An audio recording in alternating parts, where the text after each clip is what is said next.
Rangkaian safari politiknya di Palembang, Sumatera Selatan, Minggu sore bakal calon Presiden Anies Baswedan melakukan silaturahmi dengan pengurus anggota fraksi dan caleg Partai Nasdem di kantor DPW Partai Nasdem Sumsel.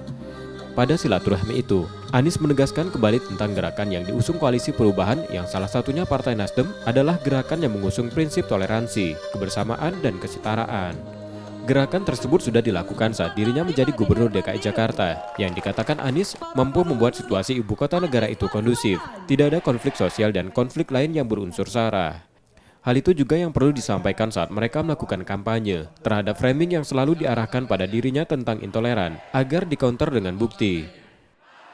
Jadi kalau nanti ketemu dengan counterpart yang menyampaikan hati-hati, ada pikiran intoleran, ada pikiran tidak bersahabat pada minoritas, ada pikiran-pikiran itu semua, Bapak Ibu jangan disanggah, jangan dibantah, tapi katakan aja, barangkali memang iya.